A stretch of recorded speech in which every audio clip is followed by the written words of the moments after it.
지금 전 세계가 발칵 뒤집혔습니다. 대한민국이 닷새 간격으로 쏘아올린 누리호 4차 발사 성공과 아리랑 7호의 궤도 진입 때문입니다. 그저 과학적 성과라고만 생각했던 두 차례의 발사. 그러나 그 순간 포착된 북한의 반응은 심상치 않았습니다. 발사 직후 북한 전역에는 비상코드 47이 떨어졌고 과학자들 사이에 귀국 거부와 탈출 움직임이 포착됐습니다. 뿐만 아니라 장마당 뒷방에서는 누리호 영상을 몰래 돌려보며 남조선이 곧 쳐들어온다라는 소문이 번지기 시작했습니다. 그러던 바로 그때 독일 ESA 분석관이 작성한 비밀 보고서 한 건이 전 세계로 공유됐고 대한민국이 감추던 진짜 전략이 밝혀졌습니다. 대한민국은 이미 북한 붕괴 준비를 마쳤다. 도대체 무슨 일이 벌어진 걸까요? 북한의 공포와 희망, 그리고 강대국들의 판도까지 뒤흔든 진실. 지금 시작합니다. 한국 로켓 하나에 북한 전역이 멈췄습니다. 농담이 아니에요.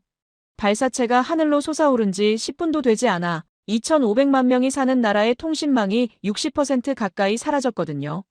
2025년 11월 27일 새벽, 저는 중국 베이징에 있었습니다. 독일 다름슈타트에서 출발한 지 12시간쯤 됐을 때였죠. 유럽 우주국, 그러니까 ESA 우주안보국 소속 분석관으로 30년을 일해왔지만 그날 밤 본 장면은 처음이었어요. 제 이름은 라인하르트 켈러입니다. 50대 중반의 독일인이고 나토와 ESA가 공동으로 운영하는 우주감시 네트워크에서 동북아시아 담당을 맡고 있었어요. 솔직히 말하면 한국은 제 관심 목록에서 한참 아래쪽에 있던 나라였습니다. 미국, 중국, 러시아. 그 세 나라의 위성과 발사체를 추적하느라 늘 바빴거든요. 한국은 기껏해야 미국 기술을 수입해서 조립하는 중견기술국 정도로 생각했죠. 그런데 그날 새벽 제 생각이 완전히 틀렸다는 걸 알게 됐습니다. 중국 국가안전부가 주최한 동북아 합동 우주감시 워크숍에 참가하기 위해 베이징을 찾은 터였어요. 공식 일정은 다음 날 오전부터였지만 중국 측 담당자 천웨이가 새벽 근무조 관측을 함께 보자며 저를 상황실로 초대했습니다. 외교적 제스처라고 생각했어요.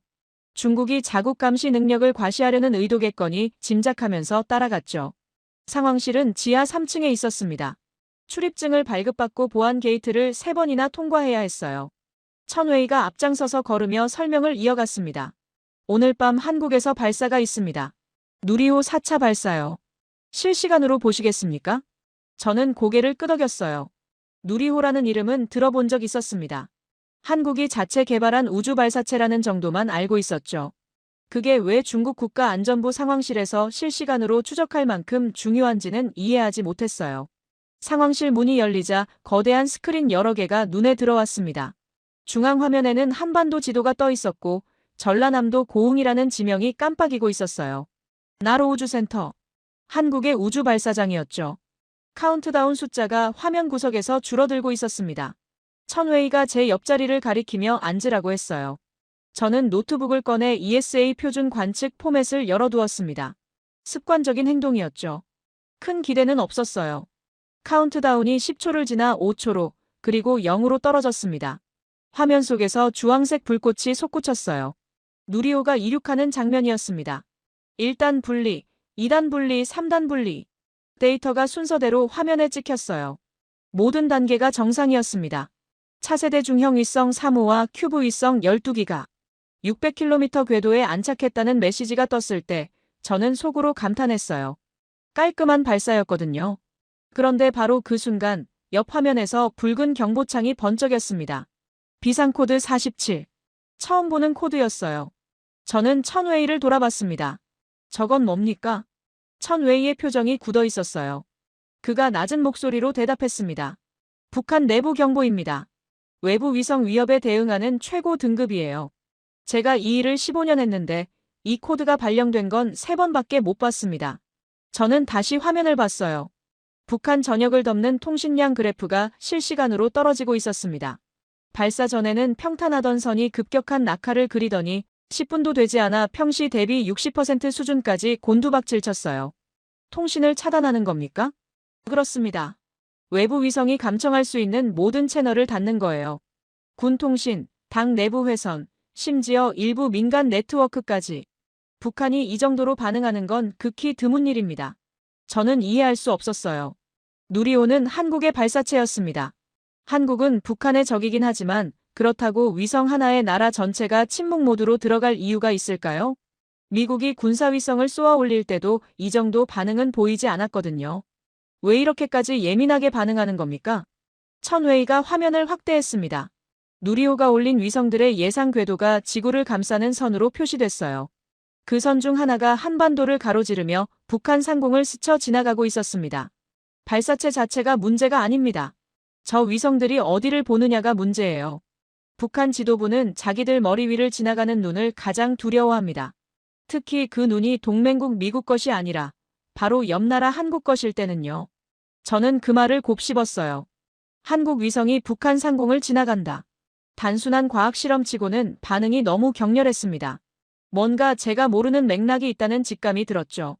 상황실 안이 술렁거리기 시작했습니다. 러시아 대표와 일본 대표가 자기들끼리 낮은 목소리로 뭔가를 주고받고 있었어요. 저는 그들의 표정을 살폈습니다. 놀라움보다는 경계심에 가까운 얼굴이었죠. 천웨이가 다시 말을 이었습니다. 켈러 박사, 한 가지 더 알려드릴 게 있습니다. 닷새 뒤에 한국이 또 다른 위성을 쏩니다. 아리랑 7호예요. 이번에는 남미 기아나 우주센터에서 발사합니다. 닷새 간격으로 2번이요? 그렇습니다. 자국 발사체로 1번, 해외 발사장에서 1번. 한국이 이렇게 짧은 간격으로 연속 발사를 한 적은 없었어요. 저는 노트북에 메모를 적기 시작했습니다. 누리호 4차, 2025년 11월 27일. 아리랑 7호, 12월 2일 예정. 닷새 간격. 북한 비상코드 47 발령. 그때까지도 저는 이게 얼마나 큰 사건인지 제대로 파악하지 못했어요. 한국은 여전히 제 머릿속에서 중견기술국이었거든요. 미국과 중국 사이에서 균형을 잡으려 애쓰는 중간 규모 국가. 그 정도 인식이었습니다. 하지만 화면 속 그래프는 다른 이야기를 하고 있었어요. 북한 통신량은 계속 바닥을 기고 있었습니다. 발사 후 30분이 지나도 회복되지 않았어요. 2,500만 명이 사는 나라가 로켓 하나에 숨을 죽이고 있었던 겁니다. 저는 ESA 본부로 짧은 보고 메일을 보냈습니다. 제목은 한국 누리호 4차 발사 및 북한 이상 반응이었어요. 본문에는 발사 성공 데이터와 비상코드 47 발령 사실, 그리고 닷새 뒤 추가 발사 예정이라는 내용을 담았습니다. 태그는 관찰 필요로 지정했죠.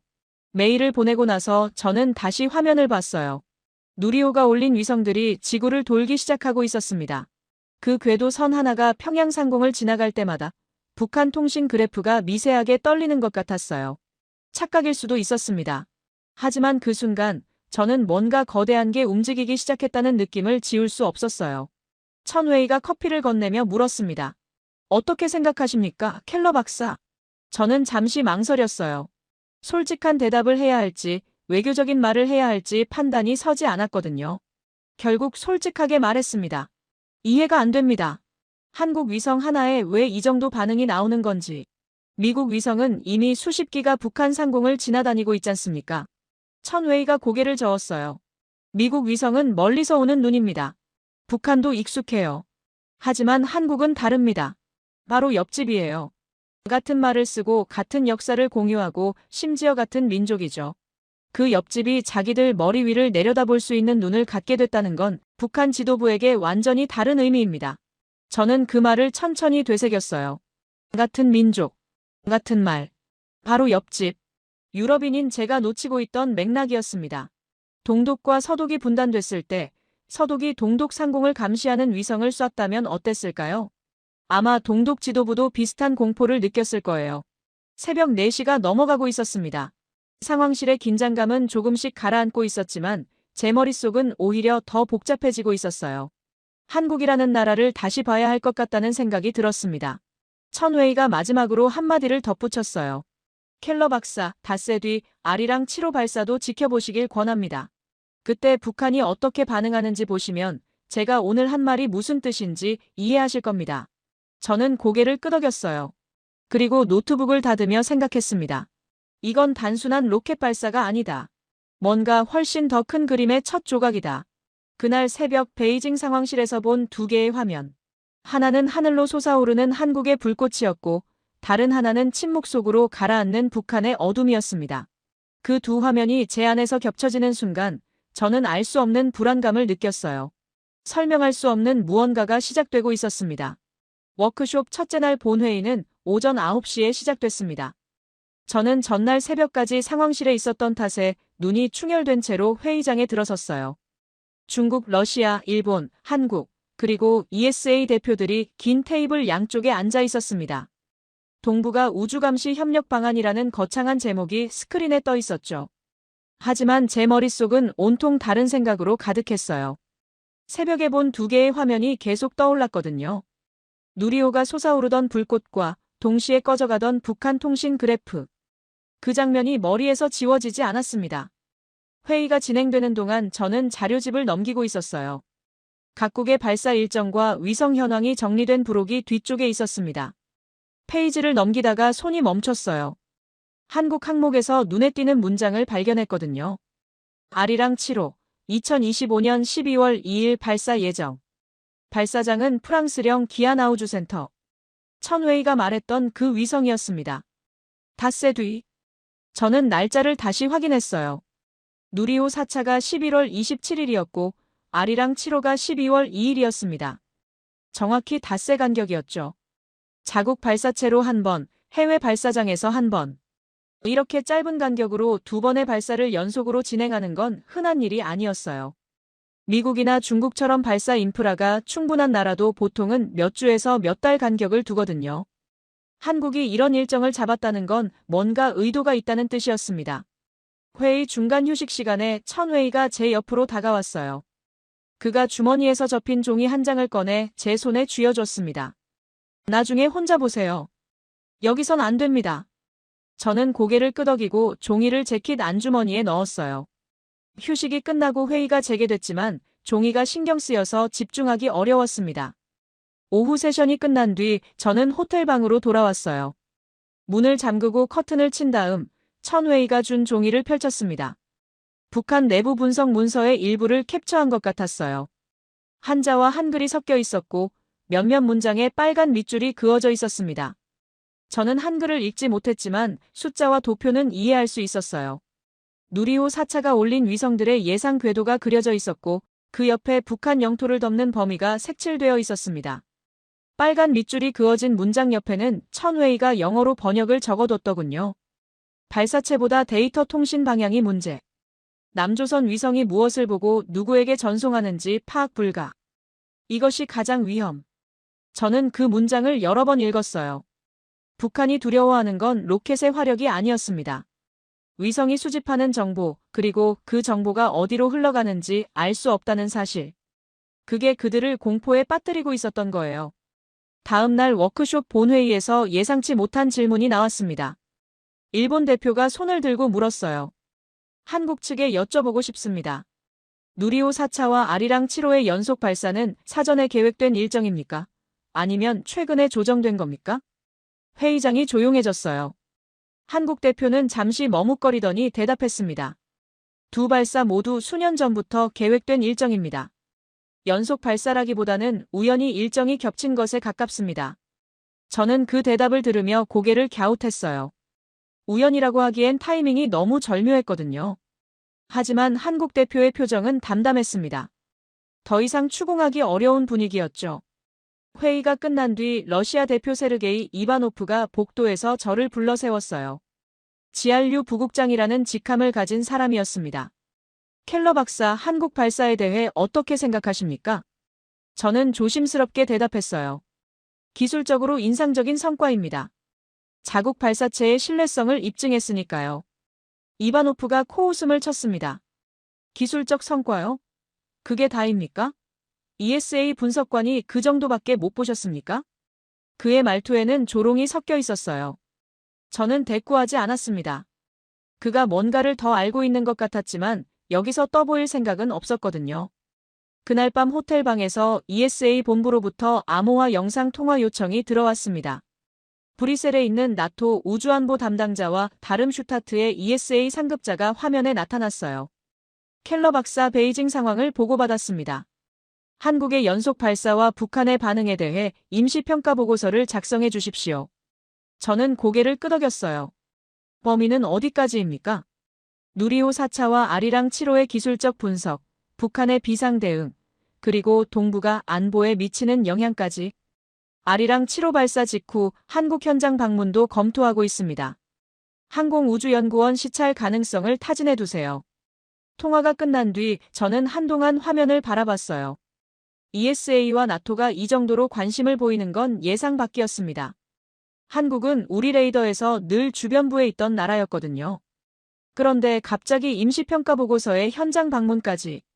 뭔가 제가 모르는 움직임이 위에서 일어나고 있다는 느낌이 들었어요. 저는 노트북을 열고 ESA 시뮬레이션 프로그램을 실행했습니다.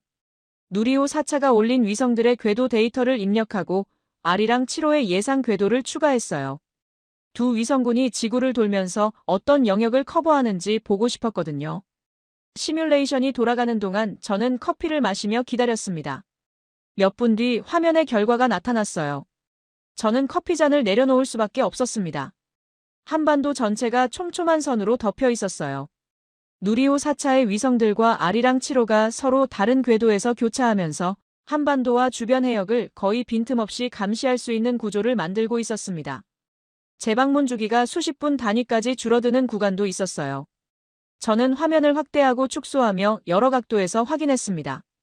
우연의 일치라고 보기엔 너무 정교했어요. 두 발사의 궤도가 이렇게 상호 보완적으로 설계됐다는 건 처음부터 하나의 네트워크로 기획됐다는 뜻이었습니다. 한국 대표가 말한 우연히 일정이 겹쳤다는 설명이 떠올랐어요. 거짓말이었습니다. 아니, 거짓말이라기보다는 의도적인 모호함이었죠. 그들은 알고 있었어요. 이 연속 발사가 어떤 의미를 갖는지. 저는 보고서 초안을 열고 새로운 섹션을 추가했습니다. 제목은 한국 연속 발사의 전략적 함의였어요. 본문에 이렇게 적었습니다. 누리호 4차와 아리랑 7호의 닷새. 간격 연속 발사는 단순한 기술 시연이 아닌 연계 작전 가능성을 시사한다. 두 위성군의 궤도 설계는 한반도 전역에 대한 상시 감시 체계를 구축하려는 의도로 해석될 수 있다. 적고 나서 저는 잠시 망설였어요. 연계 작전이라는 표현이 너무 강한 건 아닌지 고민됐거든요. 하지만 시뮬레이션 결과를 보면 그 표현이 과장이 아니었습니다. 저는 문장을 그대로 두기로 했어요. 다음 날 저녁 워크숍 참가자들을 위한 만찬이 열렸습니다. 베이징 시내의 한 호텔 연회장이었어요. 둥근 테이블 여러 개가 놓여 있었고 각국 대표들이 섞여 앉았습니다. 저는 일본 대표 옆자리에 앉게 됐어요. 그가 와인을 따르며 조용히 말했습니다. 켈러 박사, 오늘 회의에서 제가 한국 측에 질문한 거 기억하십니까? 네, 연속 발사 일정에 대한 질문이었죠. 그가 고개를 끄덕였어요. 한국 측 대답이 납득되셨습니까? 저는 솔직하게 대답했습니다. 아니요. 우연이라고 보기엔 궤도 설계가 너무 정교합니다. 일본 대표가 미소를 지었어요. 하지만 그 미소에는 여유보다는 긴장이 담겨 있었습니다. 저도 같은 생각입니다. 한국이 뭔가를 준비하고 있어요. 우리 모두 그걸 느끼고 있지만 아직 정확히 뭔지는 모르겠습니다. 만찬이 끝나갈 무렵 러시아 대표 이바노프가 테이블 사이를 돌아다니며 여러 사람과 이야기를 나누고 있었어요. 그가 제 테이블 근처를 지나갈 때 저는 그의 표정을 살폈습니다. 평소의 조롱기 어린 얼굴이 아니었어요. 뭔가를 계산하는 듯한 날카로운 눈빛이었습니다. 호텔방으로 돌아온 뒤 저는 창밖을 바라봤어요. 베이징의 밤하늘은 스모그 때문에 별이 보이지 않았습니다. 하지만 저 위 어딘가에서는 한국 위성들이 지구를 돌고 있었겠죠. 그리고 닷새 뒤에는 또 하나가 올라갈 예정이었어요. 저는 노트북을 다시 열고 시뮬레이션 화면을 불러왔습니다. 한반도를 덮는 촘촘한 궤도 선들. 그 선들이 마치 그물처럼 보였어요. 누군가를 잡으려는 그물이 아니라 누군가를 지켜보려는 그물. 그 차이가 뭔지 아직은 확신할 수 없었습니다. 하지만 한 가지는 분명해지고 있었어요. 한국은 더 이상 제가 생각하던 그 나라가 아니었습니다. 중견기술국이라는 꼬리표로는 설명되지 않는 무언가가 움직이고 있었어요. 그리고 저는 그 움직임의 한가운데로 끌려 들어가고 있었습니다. ESA 본부에서 온 지시가 떠올랐어요. 아리랑 7호 발사 직후 한국 현장 방문. 닷새 뒤면 저는 대한민국 땅을 밟게 될 터였습니다. 그곳에서 무엇을 보게 될지 그때는 전혀 예상하지 못했어요. 단지 이상한 예감만이 가슴 한구석에서 자라나고 있었습니다. 이건 시작에 불과하다는 예감. 그리고 그 예감은 틀리지 않았어요. 아리랑 7호가 기아나 우주센터에서 성공적으로 발사됐다는 소식을 저는 베이징 호텔방에서 들었습니다. 12월 2일 새벽이었어요. 천웨이가 보내준 실시간 데이터를 확인하며 저는 한국이 닷새 만에 두 번째 발사를 성공시켰다는 사실을 실감했죠. 그로부터 이틀 뒤 저는 인천공항에 내렸습니다. ESA 본부의 지시대로 한국 현장 방문이 성사된 거예요. 입국장을 빠져나오자 한국항공우주연구원에서 나온 차량이 기다리고 있었습니다. 검은색 승합차였어요. 운전사가 제 이름이 적힌 팻말을 들고 서 있었죠. 차가 출발하자 저는 창밖을 바라봤어요. 12월 초에 한국은 생각보다 춥지 않았습니다. 고속도로를 달리는 동안 회색빛 하늘 아래로 아파트 단지들이 끝없이 펼쳐졌어요. 유럽과는 다른 풍경이었죠. 밀도가 높고 모든 게 빠르게 움직이는 느낌이었습니다. 대전까지는 2시간 남짓 걸렸어요. 항공우주연구원 정문에 도착하자 보안 절차가 시작됐습니다. 신분증 확인, 지문 스캔, 얼굴 인식. 유럽 기관에서도 보안이 까다로운 편이지만 여기는 한 단계 더 철저했어요. 방문자 배지를 받고 나서야 정문 게이트가 열렸습니다. 안내를 맡은 사람은 박지윤 실장이었어요. 위성정보분석본부 소속이라고 자기소개를 했습니다. 40대 초반으로 보이는 여성이었는데 눈빛이 날카롭고 말투가 간결했어요. 악수를 나누며 그녀가 말했습니다. 멀리서 오셨습니다. 피곤하시겠지만 일정이 빠듯해서 바로 시작해야 할 것 같습니다. 저는 괜찮다고 대답했어요. 솔직히 피곤하긴 했지만 호기심이 피로를 이기고 있었거든요. 베이징에서 본 시뮬레이션 결과가 계속 머릿속에 맴돌았습니다. 한국이 실제로 어떤 시스템을 운용하고 있는지 직접 확인하고 싶었어요. 박지윤 실장이 앞장서서 건물 안으로 들어갔습니다. 복도를 걷는 동안 벽에 걸린 사진들이 눈에 들어왔어요. 누리호 발사 장면, 위성 조립 과정, 관제실 전경. 그리고 연표 하나가 길게 이어져 있었습니다. 저는 걸음을 멈추고 그 연표를 살펴봤어요. 아리랑 1호부터 시작해서 7호까지 한국이 쏘아 올린 위성들의 역사가 정리되어 있었습니다. 1999년 아리랑 1호 발사. 그때부터 시작이었군요. 20년이 훌쩍 넘는 시간 동안 한국은 꾸준히 위성을 올려왔던 겁니다. 박지윤 실장이 제 옆으로 다가왔어요. 관심이 가시나 봅니다. 저는 고개를 끄덕였어요. 이렇게 오래전부터 시작했는지 몰랐습니다. 유럽에서는 한국 우주 프로그램에 대한 정보가 많지 않았거든요. 그녀가 담담하게 대답했습니다. 알려지지 않은 게 아니라 관심을 받지 못한 거겠죠. 미국이나 중국, 러시아에 비하면 우리는 작은 나라니까요. 하지만 작다고 해서 안 하는 건 아닙니다. 그 말에 저는 잠시 할 말을 잃었어요. 맞는 말이었거든요. 저 역시 30년간 우주안보 분야에서 일하면서 한국을 진지하게 분석 대상으로 삼은 적이 거의 없었습니다. 항상 주변부에 있는 나라로 취급했죠. 회의실에 도착하자 박지윤 실장이 프레젠테이션을 시작했어요. 누리호 4차 발사의 기술적 성과가 화면에 나타났습니다. 1단, 2단, 3단 분리 과정이 영상으로 재생됐고 차세대 중형 위성 3호가 궤도에 안착하는 데이터가 그래프로 표시됐어요. 고도 약 600km 저궤도에 성공적으로 진입했습니다. 큐브 위성 12기도 정상 분리됐고 현재 모든 위성과 교신이 유지되고 있습니다. 저는 메모를 하며 들었어요. 기술적으로 깔끔한 발사였습니다. 실패 요소가 거의 없었어요. 이어서 아리랑 7호 발사 영상이 나왔습니다. 기아나 우주센터에서 촬영된 장면이었어요. 아리안 스페이스의 발사체가 아리랑 7호를 싣고 하늘로 솟구쳤습니다. 아리랑 7호는 목표 궤도 약 700km에 안착했습니다. 초기 교신도 성공적으로 완료됐고 현재 시스템 점검 중입니다. 저는 두 발사의 궤도 고도를 비교했어요. 누리호 4차는 600km, 아리랑 7호는 700km. 서로 다른 고도에서 한반도를 감시하는 구조였습니다. 베이징에서 돌린 시뮬레이션과 일치하는 결과였죠. 박지윤 실장이 화면을 전환하며 말했습니다. 이 두 발사를 저희는 별개의 프로젝트로 보지 않습니다. 하나의 네트워크를 구축하는 과정의 일부예요. 누리호 4차와 아리랑 7호는 서로 보완하며 한반도 전역을 커버합니다. 저는 손을 들어 질문했어요. 네트워크라고 하셨는데 구체적으로 어떤 의미입니까? 그녀가 잠시 생각하더니 대답했습니다. 위성 하나로는 특정 지역을 상시 감시할 수 없습니다. 궤도를 돌면서 지나가기 때문이에요. 하지만 여러 기가 서로 다른 궤도에서 협력하면 감시 공백을 최소화할 수 있죠. 저희가 구축하는 건 그런 시스템입니다. 그 설명을 듣는 순간 저는 베이징에서 느꼈던 의심이 확신으로 바뀌는 걸 느꼈어요. 한국의 연속 발사는 우연이 아니었습니다. 처음부터 치밀하게 계획된 전략이었죠. 프레젠테이션이 끝난 뒤 박지훈 실장이 물었어요. 관제실을 직접 보시겠습니까? 저는 당연하다고 대답했습니다. 그게 제가 여기 온 목적이었으니까요. 지하로 내려가는 엘리베이터를 타고 관제실로 향했습니다. 지하 2층에서 한 번 더 보안 검색을 받았어요. 전자기기 반입 제한 때문에 제 노트북과 휴대폰은 보관함에 맡겨야 했습니다.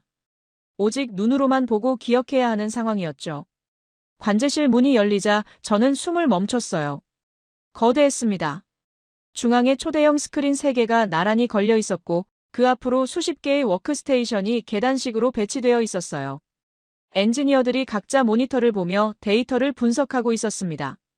중앙 스크린에는 지구 전체가 떠 있었어요. 그 위로 여러 개의 선이 지구를 감싸며 움직이고 있었습니다. 위성 궤도였죠. 한반도 주변을 확대하자 선들이 촘촘하게 교차하는 모습이 나타났어요. 베이징에서 본 시뮬레이션보다 훨씬 정교하고 복잡했습니다. 박지훈 실장이 설명을 이어갔어요. 현재 저희가 운용 중인 관측, 통신, 군사 겸용 위성은 10여 기 이상입니다. 누리호 4차와 아리랑 7호가 추가되면서 커버리지가 크게 향상됐어요. 10여 기 이상. 저는 그 숫자를 머릿속에 새겼습니다. 한국이 이미 이 정도 규모의 위성 네트워크를 운용하고 있다는 사실을 유럽에서는 거의 모르고 있었거든요. 관제실 엔지니어 한 명이 다가와 화면 조작을 시작했어요. 한반도 지도가 확대되더니 평양 상공이 클로즈업 됐습니다. 저는 화면에 집중했어요. 도시가 보였습니다. 건물들, 도로들, 그리고 움직이는 차량들까지. 해상도가 놀라울 정도로 선명했어요. 특정 건물의 지붕 색깔까지 식별할 수 있을 만큼요. 이 정도 해상도면 군사시설은 물론이고 일반 활동까지 파악할 수 있겠군요. 제 말에 엔지니어가 고개를 끄덕였어요. 네. 다만 저희가 이 데이터를 어떻게 쓰느냐는 별개의 문제입니다. 기술적으로 가능하다고 해서 모든 걸 하는 건 아니니까요. 그 대답이 인상적이었어요. 기술의 가능성과 윤리적 선택 사이의 구분. 한국이 그런 고민을 하고 있다는 게 느껴졌거든요. 박지훈 실장이 제 옆으로 다가왔습니다. 그녀가 조용히 말했어요. 켈러 박사님, 저희가 이 네트워크를 구축하는 이유가 뭔지 아십니까? 저는 고개를 저었어요. 추측은 있었지만 그녀의 입에서 직접 듣고 싶었습니다. 지배하려는 눈이 아닙니다. 다시는 당하지 않기 위한 눈이에요. 저는 그 말을 곱씹었어요. 다시는 당하지 않기 위한 눈. 그 표현에 담긴 무게가 느껴졌습니다. 한국은 역사적으로 수많은 침략과 위협을 경험한 나라였죠. 그들에게 눈은 단순한 감시 도구가 아니라 생존을 위한 방패였던 겁니다. 관제실을 나오면서 저는 한동안 말이 없었어요. 머릿속이 복잡했거든요. 30년간 우주 안보를 분석하면서 위성을 무기의 연장선으로만 생각해왔습니다. 누가 더 정밀하게 타격할 수 있느냐, 누가 더 빨리 정보를 얻느냐. 그런 관점으로만 봤죠. 하지만 한국은 다른 이야기를 하고 있었어요. 공격이 아니라 방어. 지배가 아니라 보호. 그 관점의 차이가 저를 혼란스럽게 만들었습니다. 건물 밖으로 나오자 해가 기울고 있었어요. 12월의 대전 하늘은 회색빛이었지만 구름 사이로 저녁 햇살이 비치고 있었습니다. 저는 하늘을 올려다봤어요. 저 위 어딘가에서 한국 위성들이 돌고 있겠죠. 그리고 그 위성들은 평양을, 서울을, 한반도 전체를 내려다보고 있을 거예요. 박지훈 실장이 옆에서 말했습니다. 내일 일정에 연구동 방문이 있습니다. 저희 우주 프로그램을 처음부터 이끌어온 분을 만나실 수 있어요. 정도영 박사님입니다. 저는 고개를 끄덕였어요. 정도영. 처음 듣는 이름이었습니다. 하지만 그가 어떤 이야기를 들려줄지 갑자기 기대가 됐어요. 오늘 본 것만으로도 충분히 충격적이었거든요. 한국이 생각보다 훨씬 앞서 있다는 사실. 그리고 그들이 기술을 바라보는 관점이 유럽이나 미국과는 다르다는 사실. 그 두 가지가 제 머릿속을 가득 채우고 있었습니다. 호텔로 돌아가는 차 안에서 저는 ESA 본부에 보낼 보고서 초안을 머릿속으로 정리했어요. 하지만 어떤 문장으로 시작해야 할지 쉽게 떠오르지 않았습니다. 한국에 대한 제 인식이 완전히 바뀌고 있었거든요. 중견기술국이라는 꼬리표는 더 이상 맞지 않았어요. 한국은 조용히 하지만 착실하게 자기만의 길을 걸어왔던 겁니다. 그리고 저는 이제야 그 길의 존재를 알아차렸을 뿐이었죠.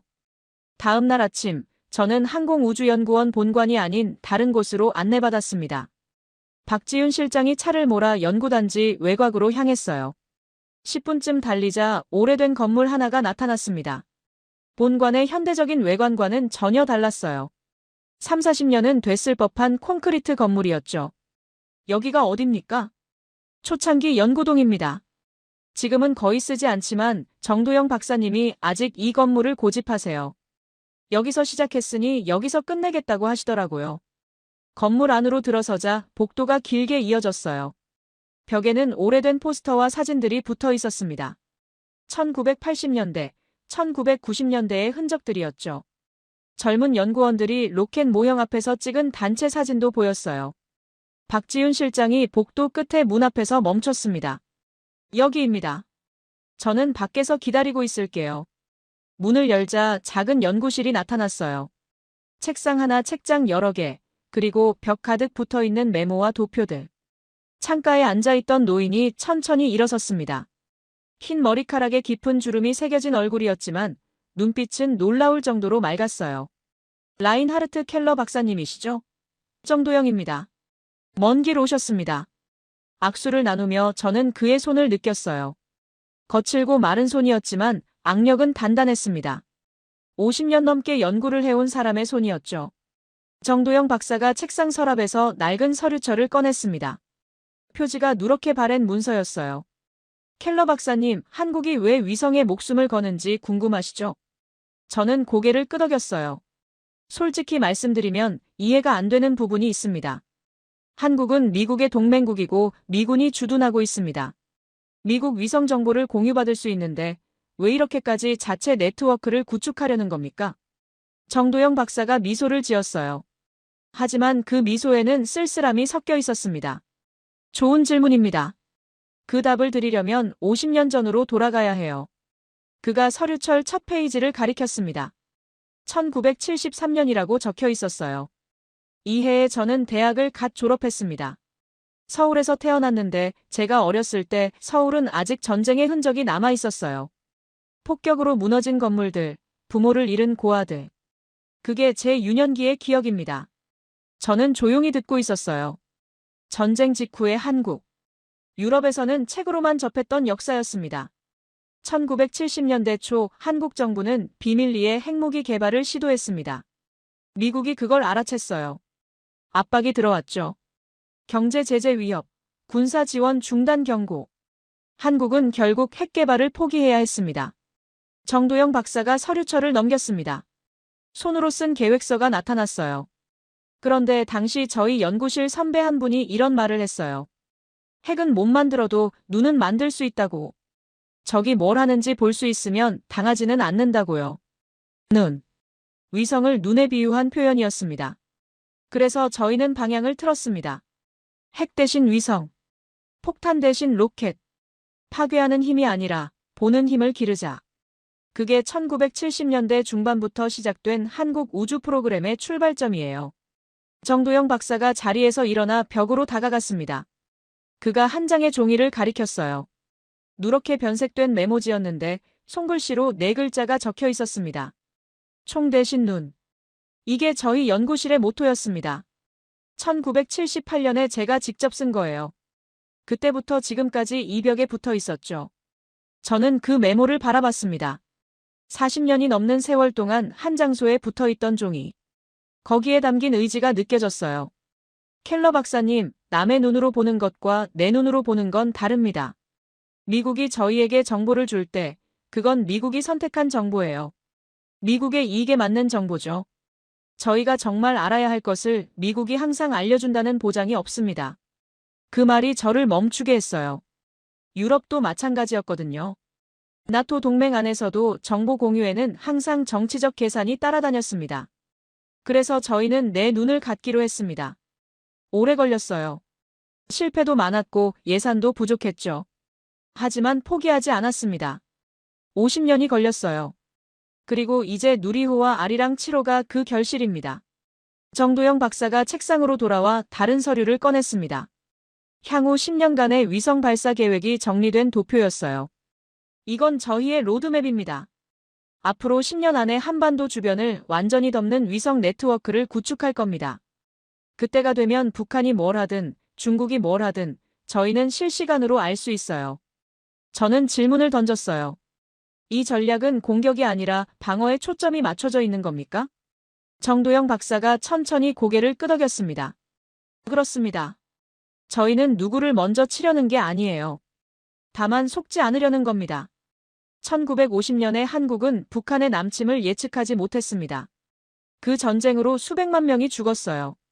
저희는 그런 일이 다시 일어나지 않기를 원합니다. 그게 총 대신 눈의 의미예요. 저는 한동안 말을 잇지 못했어요. 30년간 우주안보를 분석하면서 이런 관점은 처음 접했거든요. 유럽과 미국에서는 위성을 주로 공격 능력의 연장선으로 봤습니다. 더 정밀한 타격, 더 빠른 정보 우위. 그게 핵심이었죠. 하지만 한국은 다른 질문을 던지고 있었어요. 어떻게 하면 전쟁을 막을 수 있는가? 공격이 아니라 생존. 지배가 아니라 보호.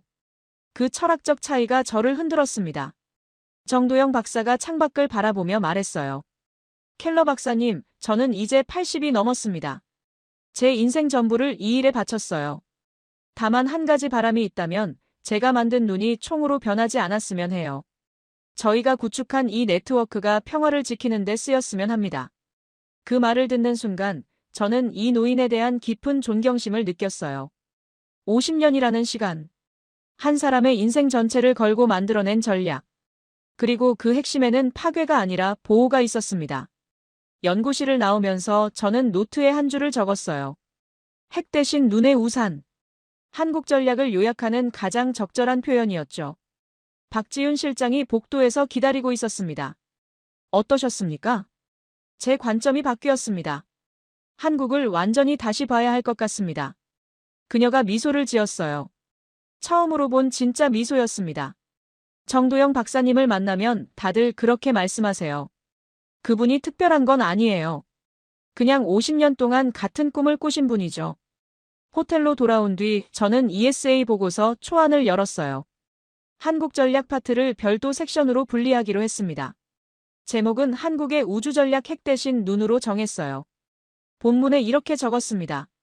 한국은 핵무기 개발을 포기한 이후 약 40년 이상 위성과 발사체 기술에 투자해왔다. 이 투자는 단순한 기술 발전이 아니라 국가 생존 전략의 핵심으로 기능한다. 한국의 우주 프로그램은 공격보다 방어에, 지배보다 감시에 초점을 맞추고 있으며 이는 전통적인 우주 강국들의 접근법과 구별되는 독자적인 철학을 반영한다. 적고 나서 저는 화면을 바라봤어요. 이 문장들이 ESA와 나토 관계자들에게 어떻게 받아들여질지 알 수 없었습니다. 하지만 정도영 박사가 들려준 이야기는 진실이었어요. 그리고 그 진실을 전달하는 게 제 역할이었죠. 내일은 관제실에서 아리랑 7호의 실시간 시연이 예정되어 있었습니다. 한국이 구축한 눈이 실제로 무엇을 볼 수 있는지 직접 확인할 기회였어요. 50년간 쌓아온 한국의 눈. 그 눈이 세상을 어떻게 바꾸고 있는지 이제 막 이해하기 시작한 참이었습니다. 시연 당일 아침, 저는 대전 관제실로 다시 향했습니다. 이번에는 혼자가 아니었어요. ESA 본부에서 급파된 동료 2명, 미 공군 우주작전 담당 마이클 콜린스 소장, 그리고 일본 우주항공연구개발기구 대표까지 10여 명의 해외 전문가들이 같은 차량에 타고 있었습니다. 차 안은 조용했어요. 다들 각자의 생각에 잠겨있는 듯했죠. 콜린스 소장이 창밖을 보며 중얼거렸습니다. 한국이 이 정도 시스템을 구축했다는 게 아직도 믿기지 않는군. 저는 대답하지 않았어요. 며칠 전까지만 해도 저 역시 같은 생각이었거든요. 하지만 정도영 박사를 만난 뒤로 많은 게 달라졌습니다. 관제실에 도착하자 박지훈 실장이 우리를 맞았어요. 보안 절차를 거쳐 지하로 내려갔습니다. 엘리베이터 문이 열리자 며칠 전 봤던 그 거대한 공간이 다시 나타났어요. 하지만 오늘은 분위기가 달랐습니다.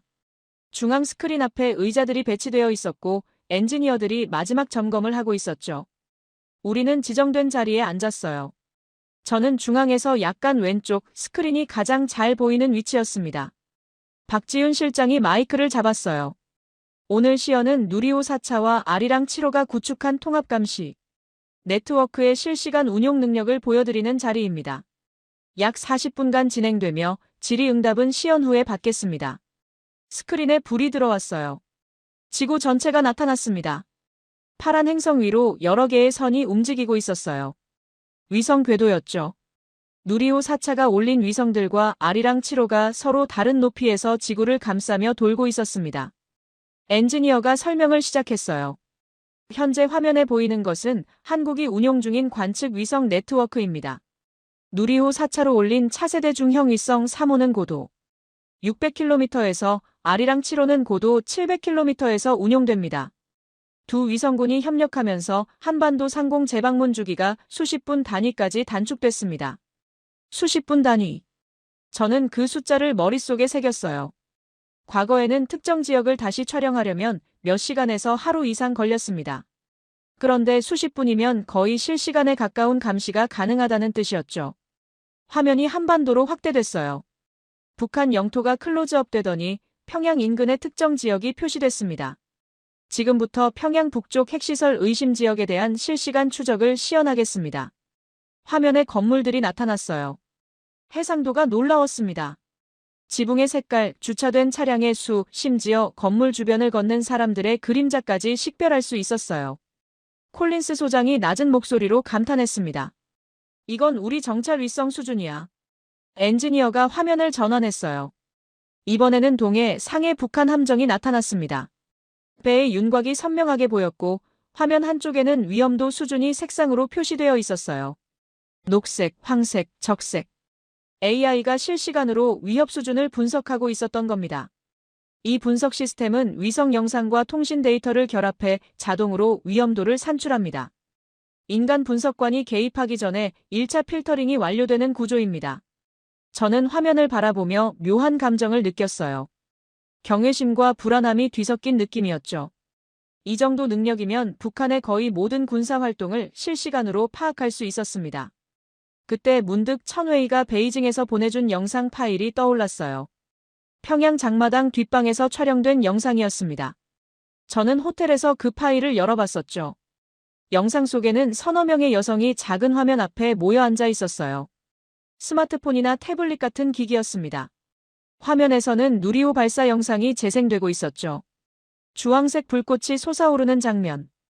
여성들이 낮은 목소리로 대화를 나눴어요. 중국어 자막이 달려 있었고 천웨이가 영어 번역을 첨부해뒀습니다. 남조선이 저렇게 큰 로켓을 쏘다니. 우리는 왜 저런 걸 못 만들어? 만들 수 있대. 근데 다 군대한테 가잖아. 우리한테 뭐가 와? 한 여성이 조심스럽게 말했어요. 전쟁 나면 어떻게 될까? 남조선이 이기면. 다른 여성이 대답했습니다. 이기면 뭐 어때? 우리가 뭘 잃어? 지금보다 더 못 살겠어? 영상은 거기서 끊겼어요. 천웨이가 첨부한 메모에는 이렇게 적혀 있었습니다. 이 영상은 장마당 상인 한 명이 수십 명에게 복제 판매한 누리호 발사 영상과 함께 유통됐다. 북한 보위성이 단속을 강화했지만 이미 상당량이 퍼진 것으로 추정된다. 관제실 스크린에 떠있는 지구와 어두운 방에서 작은 화면을 바라보던 북한 여성들. 두 이미지가 제 머릿속에서 겹쳐졌어요. 같은 기술, 같은 발사. 하지만 완전히 다른 두 세계에서 완전히 다른 의미로 받아들여지고 있었습니다. 한쪽에서는 군사 전략과 안보 분석의 대상이었어요. 다른 쪽에서는 희망과 두려움이 뒤섞인 상상의 재료였죠. 위성이 단순한 기계가 아니라 사람들의 마음을 움직이는 이미지라는 사실을 그때 처음 실감했습니다. 시연이 끝나자 박지윤 실장이 질의응답 시간을 열었어요. 콜린스 소장이 먼저 손을 들었습니다. 이 시스템을 나토 우주감시망과 연동하는 건 기술적으로 가능합니까? 박지윤 실장이 대답했어요. 기술적으로는 가능합니다. 다만 정치적, 외교적 협의가 선행되어야겠죠. 일본 대표가 질문을 이었습니다. 일본도 유사한 위성 네트워크를 운용하고 있습니다. 양국 시스템 간 비교 분석 자료를 공유받을 수 있습니까? 검토해 보겠습니다. 회의실로 자리를 옮긴 뒤에도 논의는 계속됐어요. 콜린스 소장은 펜타곤에 즉시 보고하겠다며 자리를 떴고 일본 대표는 도쿄와 화상 통화를 하러 나갔습니다. 저는 혼자 남아 노트를 정리했어요. 페이지 한쪽에 이렇게 적었습니다. 지구 스크린 vs 장마당 작은 화면. 그 문장을 쓰는 순간 저는 오늘 본 것의 의미를 조금이나마 이해하게 됐어요. 한국이 구축한 위성 네트워크는 단순한 군사 자산이 아니었습니다. 그건 북한 지도부에게는 공포였고 북한 주민에게는 바깥 세상의 증거였고 국제사회에는 새로운 변수였어요. 관제실을 나오며 저는 하늘을 올려다봤습니다. 낮이라 별은 보이지 않았지만 저 위 어딘가에서 한국 위성들이 돌고 있다는 걸 알았어요. 그리고 그 위성들이 찍은 영상이 평양의 어두운 밤까지 흘러들어가 작은 화면 앞에 모인 사람들의 마음을 흔들고 있었죠. 기술이 사람을 바꾼다. 그 말을 수없이 들어왔지만 오늘처럼 생생하게 느껴본 적은 없었습니다. 한국의 눈은 단순히 북한을 감시하는 게 아니었어요. 북한 사람들에게 다른 세상이 존재한다는 걸 보여주고 있었습니다. 호텔로 돌아가는 차 안에서 저는 창밖을 바라봤어요. 대전의 거리가 스쳐 지나갔습니다. 평범한 도시 풍경이었죠. 하지만 이 평범함 뒤에 50년간 쌓아온 전략이 있다는 걸 이제는 알았어요. ESA 보고서에 무엇을 써야 할지 점점 명확해지고 있었습니다. 한국 위성 네트워크는 동맹 우주감시망의 핵심 자산이 될 수 있다. 동시에 이건 단순한 군사도구가 아니라 한반도의 상상력을 바꾸는 힘이다. 그 두 가지를 모두 담아야 했어요. 내일은 서울로 올라가 추가 자료를 정리할 예정이었습니다. 하지만 그 전에 천회의가 보내준 또 다른 파일들을 확인해야 했어요. 북한 내부에서 무슨 일이 벌어지고 있는지, 과학자들은 어떻게 반응하고 있는지, 주민들의 마음은 어디로 향하고 있는지. 두 개의 화면. 그 사이에서 무언가가 갈라지고 있었습니다. 서울로 올라온 뒤 저는 호텔방에 틀어박혀 자료를 정리하기 시작했습니다. 베이징에서 받은 파일들, 대전에서 확인한 시뮬레이션 결과, 그리고 천회의가 추가로 보내온 북한 내부 문서들. 책상 위에 노트북 3대를 펼쳐놓고 분석가 모드로 돌아갔어요. 감정은 잠시 접어두기로 했습니다. 정도영 박사의 이야기, 관제실에서 본 장면, 장마당 뒷방 영상. 그 모든 게 제 마음을 흔들어 놓았지만 ESA에 제출할 보고서에는 숫자가 필요했거든요. 객관적인 데이터. 검증 가능한 지표. 그게 유럽 관료들이 원하는 것이었죠. 먼저 위성 궤도 분석부터 시작했어요. 누리호 4차와 아리랑 7호 발사 이후 한반도 상공 재방문 주기가 어떻게 변했는지 그래프로 정리했습니다. 결과는 놀라웠어요. 연속 발사 이전에는 특정 지점을 다시 촬영하는데 수시간이 걸렸습니다. 그런데 두 위성군이 협력하면서 그 주기가 수십 분 단위까지 줄어들었어요. 수십 분. 저는 그 숫자에 밑줄을 그었습니다. 군사적으로 이게 무슨 의미인지 분명했거든요. 북한이 미사일을 이동시키거나 군대를 재배치하거나 시설을 위장하려 해도 한국은 거의 실시간으로 파악할 수 있다는 뜻이었습니다. 다음으로 천회의가 보내온 북한 내부 문서를 열었어요. 국가과학원 회의록 일부였습니다. 날짜는 누리호 4차 발사 직후였죠. 한자와 한글이 섞인 문서였는데 천회의가 주요 부분에 영어 번역을 달아뒀습니다. 회의록을 읽어내려가며 저는 눈을 의심했어요. 북한 과학자들이 남한 기술 격차를 인정하는 발언들이 적혀 있었거든요. 엔진 추력면에서 남조선을 따라잡으려면 최소 15년이 필요하다. 위성 해상도 격차는 더 심각하다. 우리 장비로는 그 수준에 도달할 수 없다. AI 분석 속도는 비교 자체가 무의미하다. 그들은 다른 차원에 있다. 저는 그 문장들을 읽으며 숨을 멈췄어요. 북한 체제가 대외적으로 내세우는 자신감과는 완전히 다른 목소리였습니다. 과학자들은 알고 있었어요. 자신들이 얼마나 뒤처져 있는지. 회의록 마지막 부분에는 더 충격적인 내용이 있었습니다. 한 과학자가 이렇게 발언했더군요. 솔직히 말씀드리면 이 격차는 기술의 문제가 아닙니다. 시스템의 문제입니다. 우리는 연구비의 80%를 군사 프로젝트에 써야 합니다. 남조선은 민간과 군사를 통합해서 효율을 높이고 있어요. 구조 자체가 다릅니다. 저는 그 문장을 여러 번 읽었어요.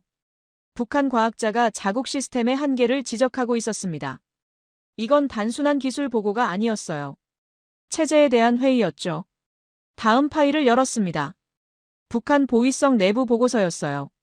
누리호 발사 이후 일주일간의 동향이 정리되어 있었습니다. 과학자 조사 건수. 평시 대비 3배 증가. 남한 관련 콘텐츠 압수량. 전월 대비 4배 증가. 장마당 단속 강화 지시. 특별감시 구역 23곳 지정. 숫자들이 말하고 있었어요. 북한 지도부가 얼마나 두려워하고 있는지. 누리호 발사 하나에 이 정도 반응이 나왔다는 건 그들이 느끼는 위협이 상상 이상이라는 뜻이었습니다. 저는 또 다른 파일을 열었어요. 장마당 유통 동향 보고서였습니다. 중국 정보기관이 북중 접경 지역에서 수집한 데이터였죠. 남한 스마트폰 가격. 누리호 발사 이후 2배 상승. 남한 드라마 USB 가격. 50% 상승. 누리호 발사 영상 복제본 가격. 신규 품목으로 등장, 고가의 거래. 저는 그 숫자들을 보며 묘한 감정을 느꼈어요. 북한 주민들이 남한 콘텐츠에 그만큼 목말라 있다는 증거였거든요. 단속이 강화될수록 가격이 오르고 가격이 올라도 수요가 줄지 않는다. 경제학의 기본 원리였지만 거기에 담긴 인간적 의미는 훨씬 무거웠습니다. 저는 엑셀을 열고 표를 만들기 시작했어요. 한쪽에는 과학자 관련 지표를 넣었습니다. 조사 건수, 실종 보고, 해외 파견 취소. 다른 쪽에는 주민 관련 지표를 넣었죠. 콘텐츠 유통량, 가격 변동, 단속 건수. 두 그래프를 겹쳐보는 순간 패턴이 보였어요. 과학자 층에서는 신뢰도가 하락하고 있었습니다. 회의록에 드러난 절망, 조사에 대한 두려움, 체제에 대한 회의. 그래프는 아래로 향하고 있었죠. 반면 주민층에서는 남한에 대한 관심이 상승하고 있었어요. 콘텐츠 수요 증가, 가격 상승에도 불구한 구매 지속, 장마당에서의 정보 교환. 그래프는 위로 향하고 있었습니다. 같은 사건. 누리호 4차 발사. 하지만 두 집단에서 정반대의 반응이 나타나고 있었어요. 저는 이 현상에 이름을 붙이기로 했습니다. 이중균열. 과학자의 절망과 주민의 희망이 동시에 커지는 현상. 도표 아래에 설명을 적었어요. 누리호 4차 발사는 북한 내부의 이중균열을 일으켰다. 과학자층은 기술 격차를 데이터로 확인하며 체제에 대한 신뢰를 잃어가고 있다. 반면 주민층은 남한의 발전상을 간접적으로 접하며 현재 체제 바깥에 다른 가능성이 있다는 인식을 갖게 됐다. 이 두 흐름은 서로 반대 방향으로 움직이지만 결과적으로 체제의 결속력을 약화시킨다는 점에서 같은 효과를 낸다. 적고 나서 저는 화면을 바라봤어요. 이게 맞는 분석일까? 데이터가 충분한가? 결론이 너무 과감한 건 아닌가? 의문이 들었지만 숫자들은 분명했습니다. 천웨이가 보내온 마지막 파일을 열었어요. 탈북자 인터뷰 요약이었습니다. 최근 중국으로 넘어온 북한 주민 3명의 증언이 정리되어 있었죠. 첫 번째 증언. 30대 남성, 전직 공장 노동자. 남조선 로켓 영상을 봤을 때 처음에는 조작인 줄 알았어요. 우리 선전에서 보여주는 남조선은 가난하고 혼란스러운 나라였거든요. 그런데 저렇게 큰 로켓을 쏘다니. 뭔가 이상하다고 느꼈습니다. 두 번째 증언. 40대 여성, 장마당 상인. 누리호 영상이 장마당에서 엄청 팔렸어요. 단속이 심해져서 가격이 올랐는데도 사람들이 찾았어요. 다들 궁금했던 거죠. 남조선이 진짜 어떤 나라인지. 세 번째 증언. 20대 남성, 전직 군인. 부대에서 남조선 위성 얘기가 돌았어요. 우리가 뭘 해도 다 본다고. 처음에는 무섭다고 생각했는데 나중에는 이상하게 안심이 됐어요. 저쪽이 다 보고 있으면 우리 지휘관들도 함부로 못하지 않겠어요? 저는 세 번째 증언에서 손이 멈췄어요. 위성이 주는 안도감. 예상하지 못한 반응이었습니다. 감시당하는 게 두렵기보다 자기 편 지휘관의 횡포를 막아줄 거라는 기대. 그게 북한 군인의 심리였어요. 모든 자료를 종합한 뒤 저는 ESA 보고서의 새로운 섹션을 작성하기 시작했습니다. 제목은 한국 위성 전략의 비대칭 효과로 정했어요. 한국의 위성 네트워크는 군사적 감시, 기능 외에 북한 체제 내부의 심리적 사회적 균열을 유발하는 비대칭 효과를 갖는다.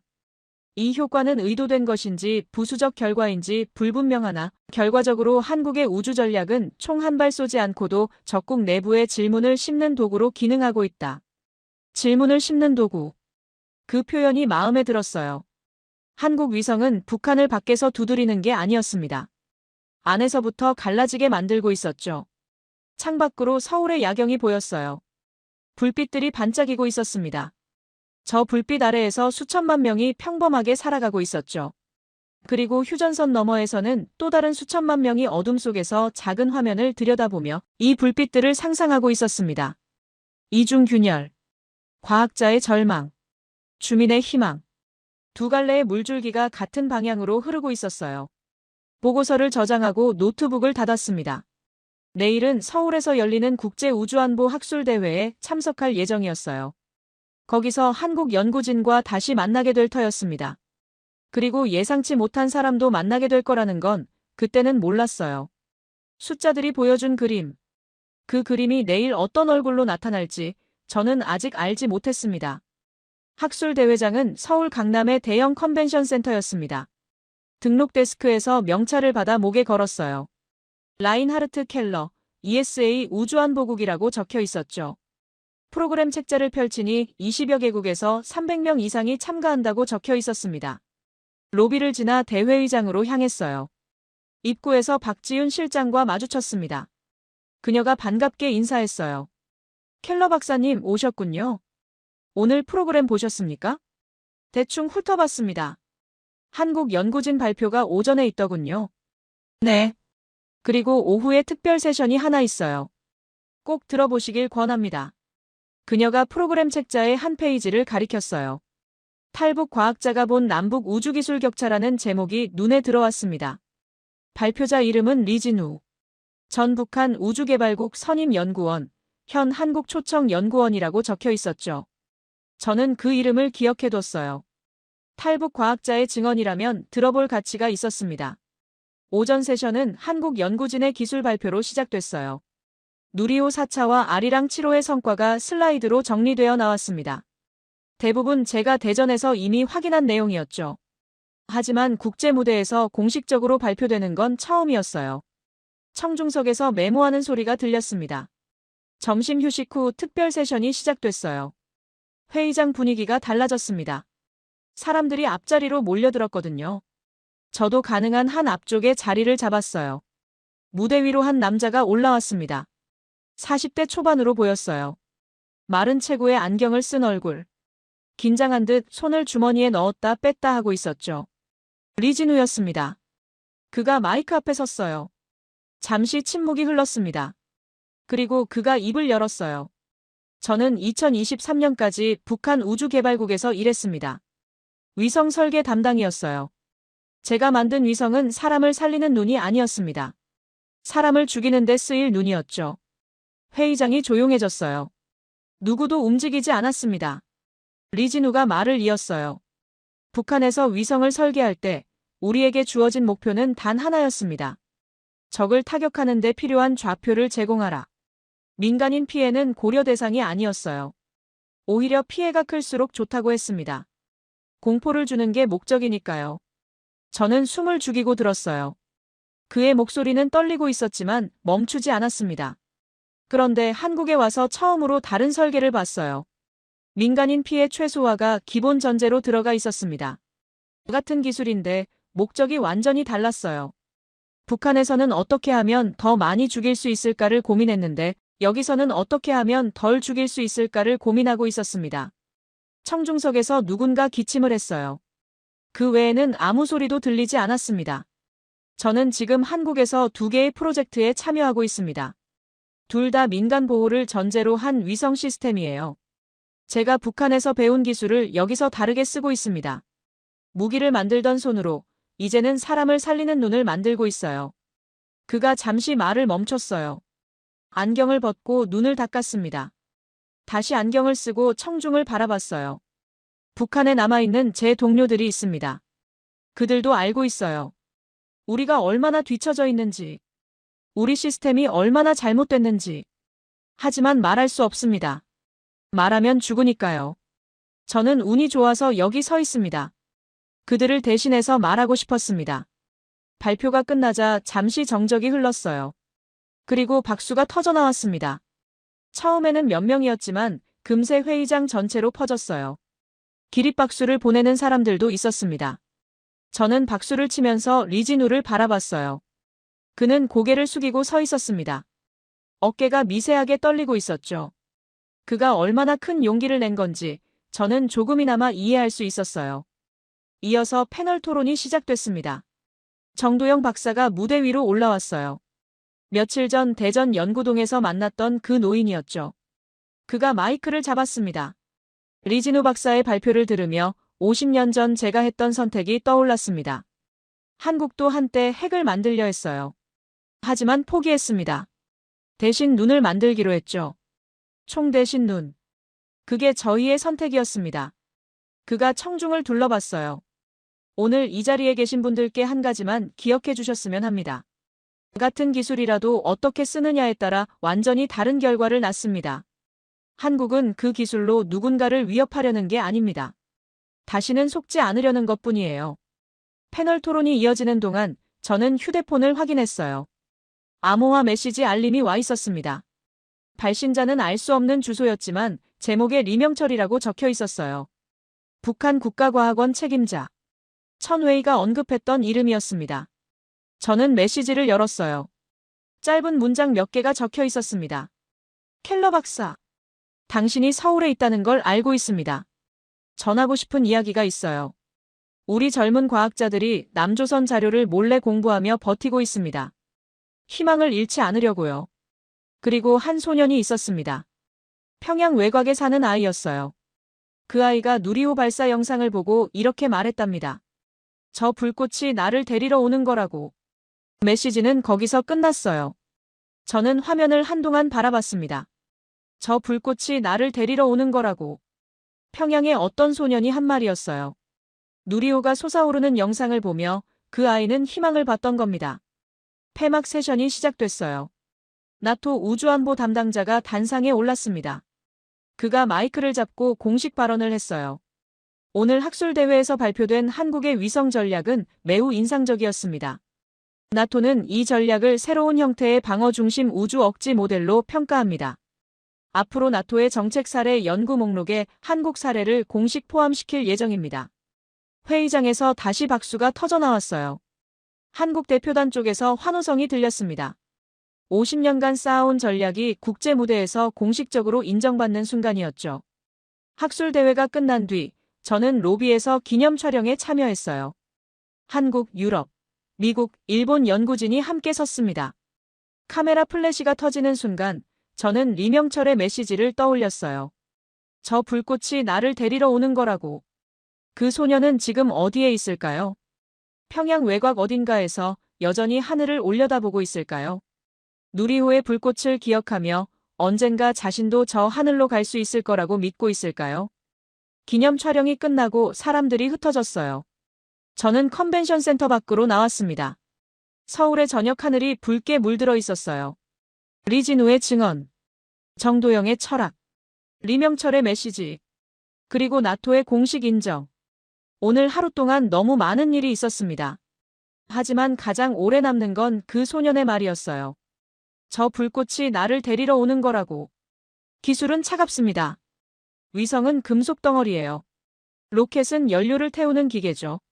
하지만 그 기술이 누군가에게는 희망이 됩니다.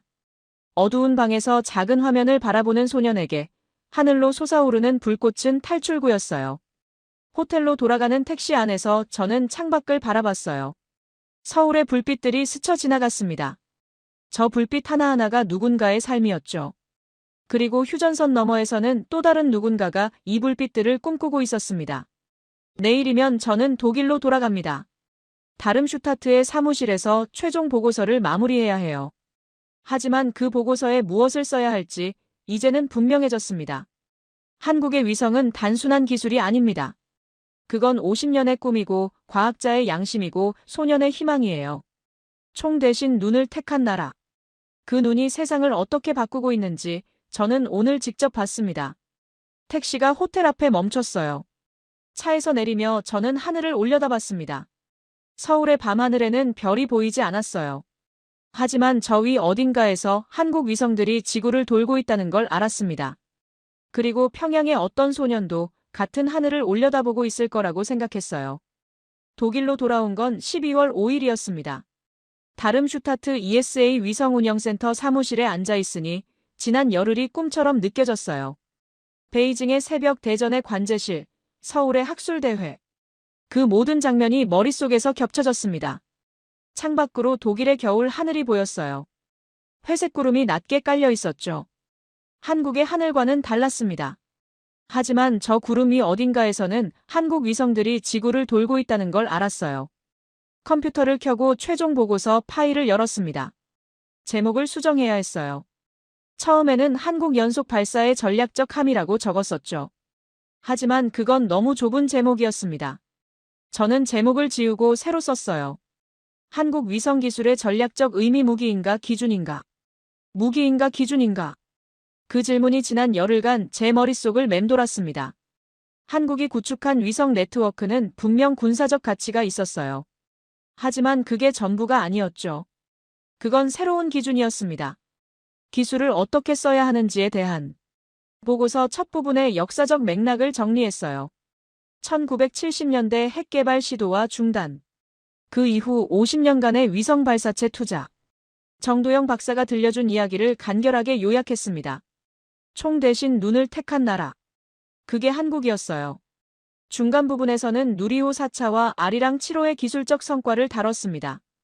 닷새 간격 연속 발사, 한반도 상공 재방문 주기 단축, 실시간 감시 능력. 숫자들이 말해주는 변화였죠. 그 다음에는 이중 균열을 설명했어요. 북한 과학자층의 절망과 주민층의 희망. 같은 사건이 두 집단에서 정반대의 반응을 일으키는 현상. 한국 위성이 북한 체제 내부에 심고 있는 질문들. 마지막 부분을 쓰는데 가장 오래 걸렸습니다. 결론이었거든요. 어떤 문장으로 끝맺어야 할지 고민됐어요. 저는 책상 위를 바라봤습니다. 서울 학술대회에서 받은 기념품이 놓여 있었어요. 누리호와 아리랑 7호 발사 사진이 담긴 작은 액자였죠. 그 옆에는 리명철의 메시지를 출력한 종이가 있었습니다. 저 불꽃이 나를 데리러 오는 거라고.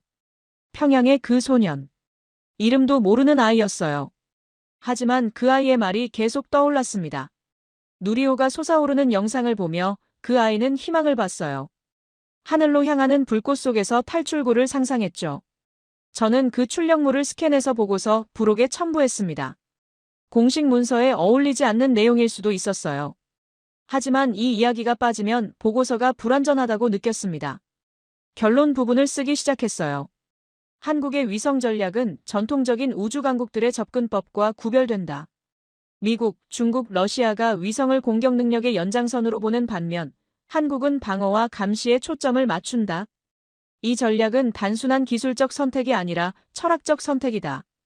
핵을 포기한 국가가 50년에 걸쳐 구축한 대안적 억지력. 그것이 한국 위성 네트워크의 본질이다. 적고 나서 한 문장을 더 추가했습니다.